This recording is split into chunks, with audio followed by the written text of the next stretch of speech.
Let's talk about some ways that we produce the T sound in English. First, keep in mind that in Spanish, the T is usually dental. This means there's some contact with the teeth. You can feel this if you make up a word like ata, and see if you feel your tongue touching the teeth.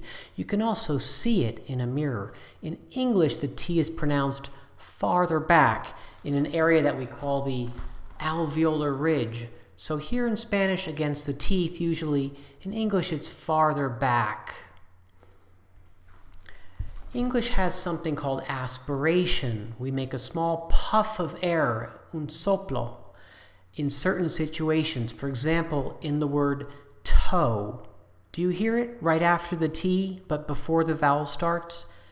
Toe. Now, we do not do this when the syllable is not stressed, or we do it very little, for example, to go. And we also do not do it after S, stop. Especially in American English, there's something that's called flapping or T voicing. You've heard this. We say later, pretty, very similar to the Spanish R. We sometimes use the glottis when we're producing the T. We accompany the T with a sound we produce here, or we replace it entirely with this sound.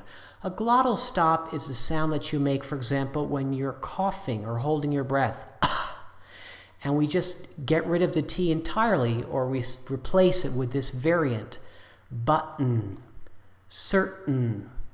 Finally, there's two ways to release T. You can do it with audible release, cat, listen to the end, cat.